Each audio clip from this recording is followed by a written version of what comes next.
a few days after these guys had arrived in America. So that's how long it takes for a new variety of English to grow.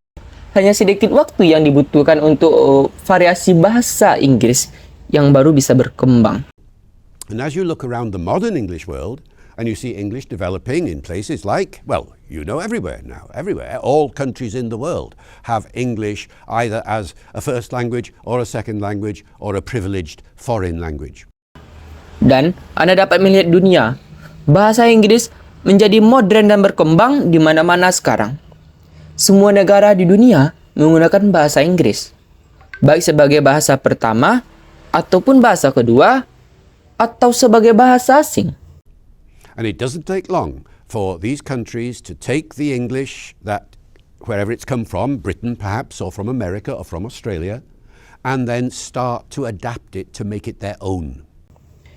Tidak butuh waktu lama bagi negara ini untuk menggunakan bahasa Inggris yang dari manapun asalnya, mungkin dari Inggris atau dari Amerika, Australia, lalu mengadaptasinya agar menjadi bahasa milik mereka.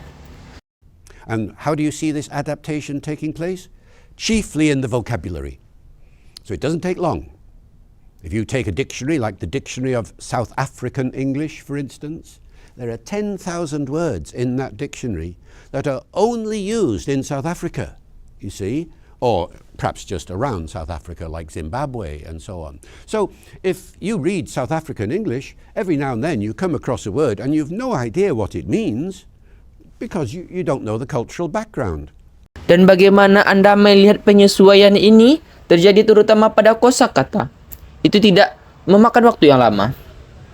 Jika Anda mengambil kamus seperti bahasa Inggris, Afrika Selatan misalnya, ada 10.000 kata dalam kamus itu yang hanya digunakan di Afrika Selatan.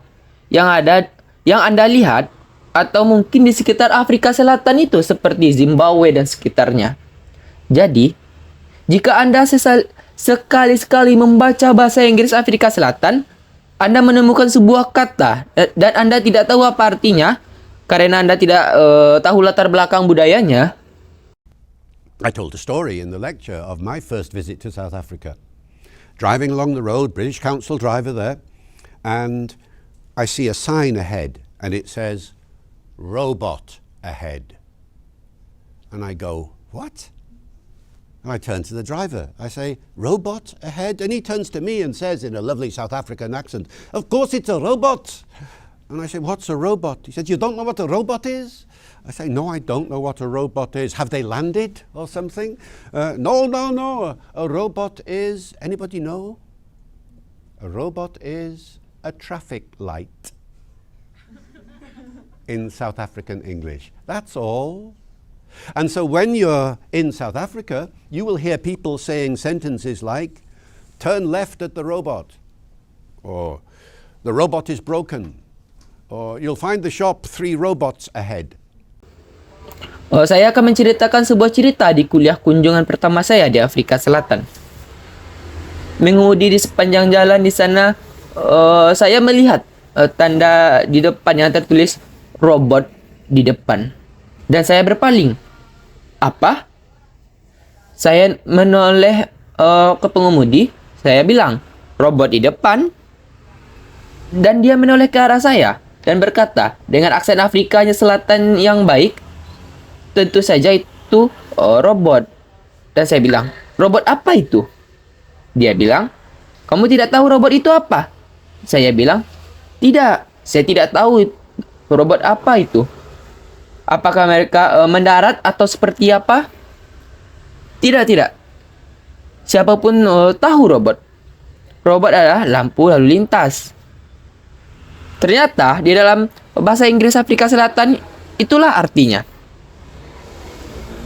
Jika ketika Anda berada di Afrika Selatan, Anda mendengar orang mengucapkan kalimat seperti belok kiri di robot, atau robotnya akan rusak, atau Anda akan menemukan 3 robot di depan. And now you know, you can interpret it.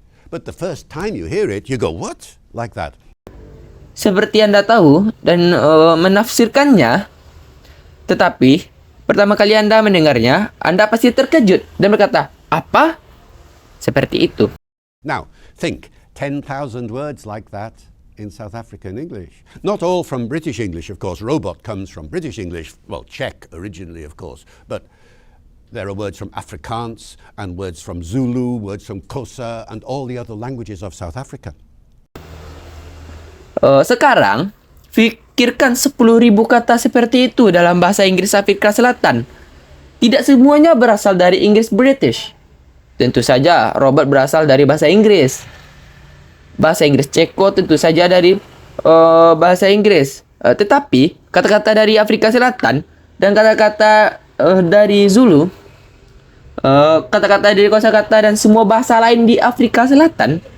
So what happens when English goes to a new part of the world is in come the loan words, the borrowed words from the other languages around that make that English difficult for a foreigner to understand. Now, I am the foreigner here, not just you see.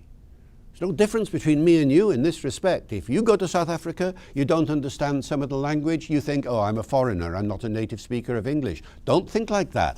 I go to South Africa, I don't understand the language, and I'm a native speaker of English.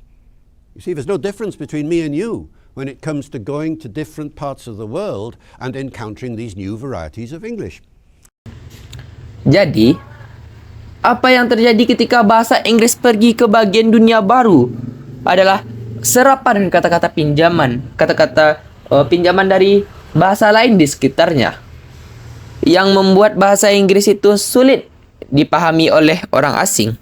Sekarang, saya orang asing di sini. Bukan hanya Anda.